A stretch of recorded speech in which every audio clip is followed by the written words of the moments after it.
Wala po si Nicole Yala, kaya ako muna pansamantala ang magbabasa ng ating mahiwagang burnay. Ay, mali pala yung mic mo, tanghin. Ayan na. Ang kwento ng mahiwagang burnay. Pasok, Christopher. Ang mundo ay sadyang puno ng hiwaga. Wow. Parang kaboses ko si Inday Garutay. Parang binababoy. Oh. Umpisa pa lang, parang wala nang patutunguhan. Okay. Ang mundo ay sadyang puno ng hiwaga. Dahilan para masabi kong tila nanganganib ang mga taong kagaya ko na may espesyal na kakayahang makaramdam ng kakaibang nilalang. Itago niyo na lamang ako sa pangalang RJ. Bata pa lang ako, ay alam ko na sa sarili kong may kakaiba akong kakayahan o third eye. Ang pagkakaroon ng third eye ay kinatatakutan ng halos lahat ng tao sa mundo. Pinilit kong itago ang kakayahang ito sa takot ko ring katakutan ng ibang tao. Ngunit nang makapakinig ako ng mga kwentong kagaya nito sa mahiwagang burnay, naisip kong ilantad at ibahagi na rin ang aking karanasan. Teka, mukhang nakakatakot. Palitan natin ng ano. Okay. Bear with us. Inom muna kayo ng beer. Inhale, exhale muna kayo dyan. Music, prepare, ready, cue, and play. Play. Okay. Hirap na multitasking. Horror comedy. Nagsimula ang lahat nang lumipat ako sa bahay ng aking lola. Nag-iisa na lamang siya sa bahay kaya naisipan kong samahan siya paminsan-minsan. Malawak ang bahay ni lola na may 2 kwarto. Pero kahit malaki ito, sa sala pa rin kami natutulog ng lola ko. Kapag binuksan mo ang mga bintana, matatanaw mo agad ang napakalawak na bakanteng lote na punong-puno ng matatarik na ligaw na damo. Tuwing sasapit ang gabi, tahimik ang buong paligid. Sa ganitong panahon sila nagsisimulang magparamdam. Ramdam ko ang mga kaluskos na nagmumula sa 2 bakanteng kwarto. Sa una ay hindi ko pinapansin hanggang sa makumbinsi na lang ako na doon na nga sila namamalagi. Dahil sa mga ingay na aking naririnig, tila baga nakakalat sila sa bahaging ito ng bahay ni lola. Binabagsak nila ang mga papatong-patong na kahon. Ginagaya nila ang mga boses ng ilang favorite kong cartoon characters. Ngunit pagsapit ng umaga, mapapansin mong malinis na malinis ang buong kwarto. Walang kalat o anumang bahid ng kaguluhan. Ang nakakapagtaka pa, wala daw naririnig si lola na anumang kakaiba tuwing gabi. Na hindi kagaya ng naririnig ko. Dahil sa kilabot, napagdesisyon ko munang lumayo at umuwi sa bahay ng parents ko. Pumayag naman si lola sa gusto kong mangyari. Akala ko magiging maayos na ang lahat. Pero mas malala pala doon ang aking mararanasan. Tila sinundan ako ng mga kakaibang nilalang at tinig. Mula sa aking pandinig, nagawa naman nilang lumipat patungo naman sa aking paningin. Madaling araw noon at tanging ako na lamang ang gising. Laking gulat ko nang may makita akong nakatayo sa harap ng aming bintana. Naaaninag ko ang isang matangkad na anino na hindi ko alam kung saan nakatingin. Naunahan ako ng takot kaya hindi ko nagawang titigan ang nilalang. Natatakot ako na baka bigla siyang lumapit sa akin.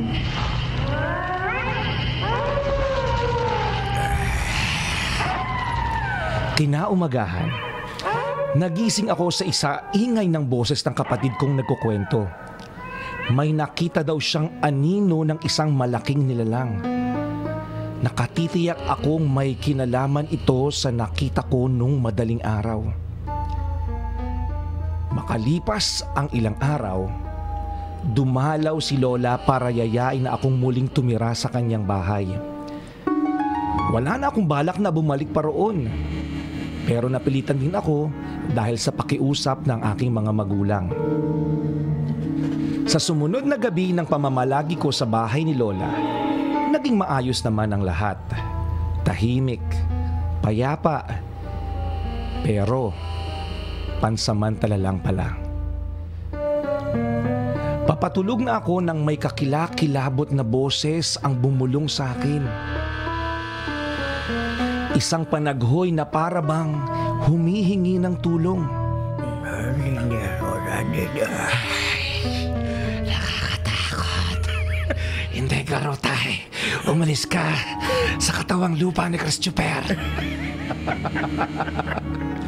Sa pagkakataong iyon ay nilakasan ko ang loob ko at hinanap ko ang pinagmumula ng tinig. Nung una, parang sa kwarto nagmumula ang boses. Pagbukas ko ng pinto ay bigla na lamang akong nanahimik. Maya-maya ay may nag-ingay na naman sa banyo. Pero nang puntahan ko ito, ay naglaho muli ang kakaibang tinig. Nalibot ko na ang buong bahay kakahanap ng kakaibang boses, pero sa huli, napagtanto kong parang pinaglalaruan na lamang ako. Ang pinakamasaklap pa, nasundan pa ako ng tinig na ito hanggang sa aking eskwelahan. Dahil sa pagkainis, napilitan na lamang akong manahimik at huwag nang masyadong pansinin ang pangangambala sa akin. Isang gabi, tulog na ang aking lola. Habang ako'y nakahiga at ay may biglang kumatok sa pinto sa kabilang kwarto. Isang beses, 2 beses, at sa lakas ng katok, bigla akong napaatras. Bumilis ang tibok ng puso ko. Wala akong ibang naisip kundi ang magdasal. Nagdasal ako ng nagdasal hanggang sa tuluyan ng mapawi ang takot sa akin. Magpahanggang ngayon ay hindi pa rin ako tinatantanan ng mga kakaibang nilalang. Patuloy ko pa rin silang nararamdaman at naririnig ko pa rin ang kanilang mga tinig. Hindi ko alam kung hanggang saan ako dadalhin ng karanasan kong ito. Ang kaya ko lang gawin ngayon ay ang manalig na hindi ako pababayaan ng Diyos. Sakaling marinig ko na naman ang panaghoy at kakaibang tinig na ito, magdasal lamang tayo. Ako po si RJ, high school student mula sa Daet, Camarines Norte, isang tambalanista, at ito ang aking nakakatakot na kwento.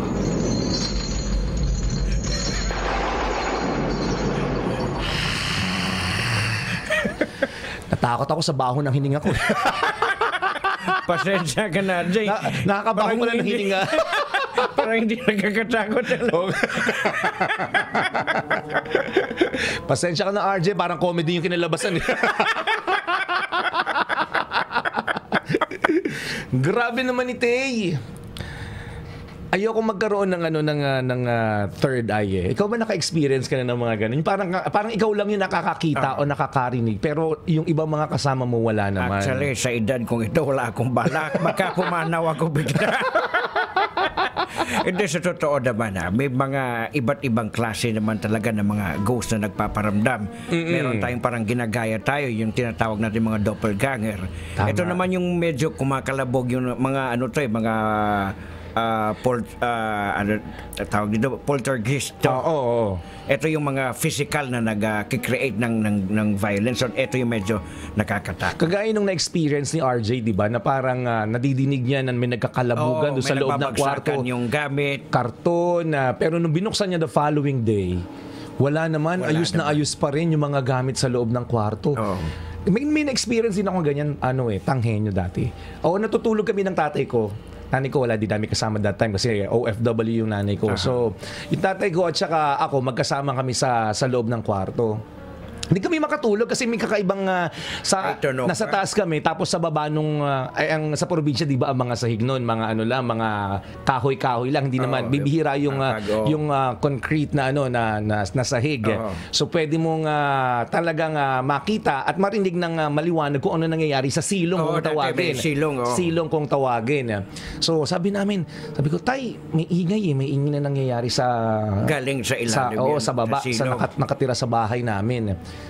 So hindi kami makatulog. Ako natatakot na ako. Pero yung tatay ko, huwag kang matakot. Silipin natin para malaman natin kung ano yung tunay na nangyayari. Nung sinilip namin na tanghenyo, yung mga pagitan ng sahig, para makita kung ano yung nangyayari sa silong. May ginagawa pala yung mag-asawa. Sabi ko nga, nakakita ng puwet. Sabi, anak, nakita ko yung puwet ng nakatira sa ilalim ng bahay natin.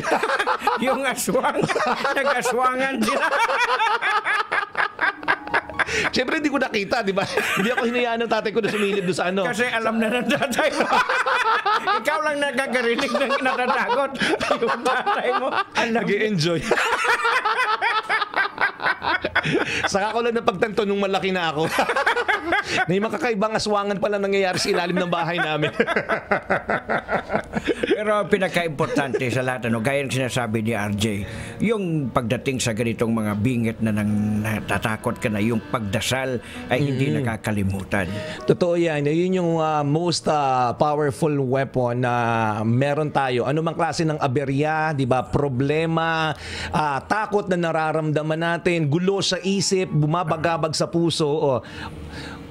What you need to do is to pray. Kasi ang sabi ng iba sa mga espiritista na once na pinapakita mo daw na takot ka, parang finu-fuel mo yung power nila. Yes. So parang ini-entertain mo kasi. Ayan, natatakot na sila. So lalo silang ginaganahan, natakutin ka. So dapat ignore. Kahit sa amin din sa bahay, pag sabi nila, uy, parang may umano doon. Kaya sabi ko, wag niyong pansinin. Ayokong pag-usapan yan. Kasi once na pinag-usapan niyo sila, parang lumalakas din yung power na nararamdaman nila na area nila to. So ignore lang. Siyempre importante, prayers. Tama, totoo yan. So again, kung nababagabag ka ngayon, what you need to do is pray, kabisyo, because prayer alleviates tension. Nakakawala siya ng pangamba, nakakawala siya ng bigat ng nararamdaman. Okay, RJ, baka kuminsan kumakain ka ba sa tamang oras? Baka gutom na rin. Totoo yan. Minsan nakala natin na, di ba, nakatakot yung mga nangyayari sa paligid natin, pero ang totoo, gutom lang ka lang pala talaga. So pwede rin you pray and ikain mo yan. Di ba? Hindi, kasi nangyayari yung mga ganyan kung halimbawa, ikaw masyado kang nanonood ng mga horror movies. Yung mga So parang ikaw, meron ka ng standard sa sarili mo. Parang nagkikreate ka ng image na halimbawa, nakakita ka ng anino. Kasi siya may figure ka na sa utak mo na ito yung monster. So parang nakita mo, normal pala na anino ng tao na umiihi. Nakita mo, biglang sinabi mo na, uy, para ulo ng kabayo. May mga ganong pangyayari. Sa bahay nga, minsan feeling ko namamalik mata ako kasi yung bahay, yung unit ko sa Mandaluyong, puro glass. So, pag natutulog ako, tapos konting galaw ko lang, feeling ko, may tao sa gilid ko. Yung pala, anino ko lang, reflection ko lang. Yan kasi mahilig ka manood ng horror. Usually, kung minsan napapanood natin, nag-historian sa mga brains natin, sa utak natin. Correct. Nag-create tayo ng picture sa isip natin. So, may image na tayo doon naka-default na. Natakot ka sa sarili mong anino. Natakot sa sariling reflection. Ang alam mo, sumusunod sa akin yung pala reflection ko lang. So posibleng lang din yan, gutom lang din, di ba? Ikain mo kaya, baka sakaling matanggal kung ano man yung bumabagabag sa isip mo. Pero hindi naman natin inaano na may mga tao talaga na tinatawag nating third eye, yung nakikita. Na kagaya, siguro isa sa kasamahan natin dito si Laika. Ayun, nakakita din yun. Totoo, di ba? Pag nagkwento po sa amin dito si Laika Barista na sinasabing may third eye, talaga kami, ayaw na namin mapapakinggan kung ano man yung susunod niyang kwento. Kasi sinasabi niya, alam mo, may nakita ko sa may pintuan natin sa pintuan ng booth natin, huwag ka munang dumaan kasi nakatayo pa siya dyan. So syempre, sino maglalakas ng loob na dumaan sa pintong yun? Di ba? Kung sinabi niya may nakatayong hindi natin nakikita. Totoo yan. So, kung meron kang third eye, so sana gamitin mo ito sa sa pakinabang na paraan. Tama. Diba? Yung mga nanay sabing na sila daw may third eye sa bahay.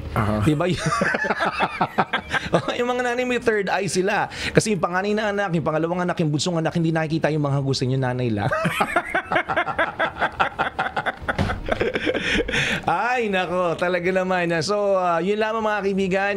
Pray kung nababaga-baga ngayon, nakakakita ka rin ng hindi ka aya-ayang nilalang dyan sa lugar ninyo. What you need to do is pray. Ayan, yan yung pagdadasal pinaka-importante, nakakaramdam ka ng takot, paghihina, at parang troubled ka. Yun, yung prayer ang pinaka-importante sa lahat.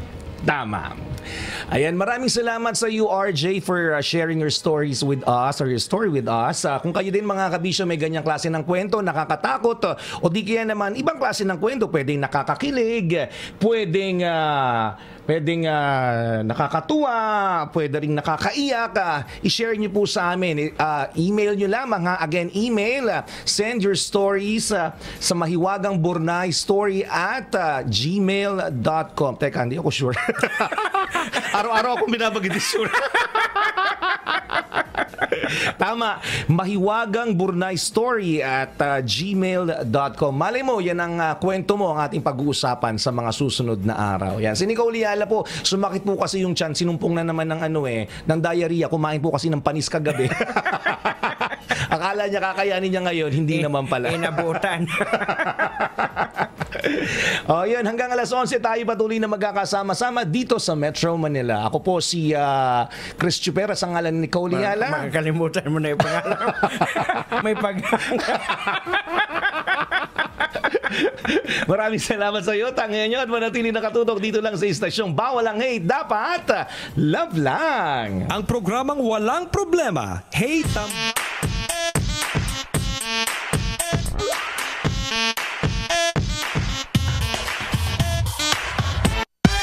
love lang. Always your number one SM radio station. Love radio.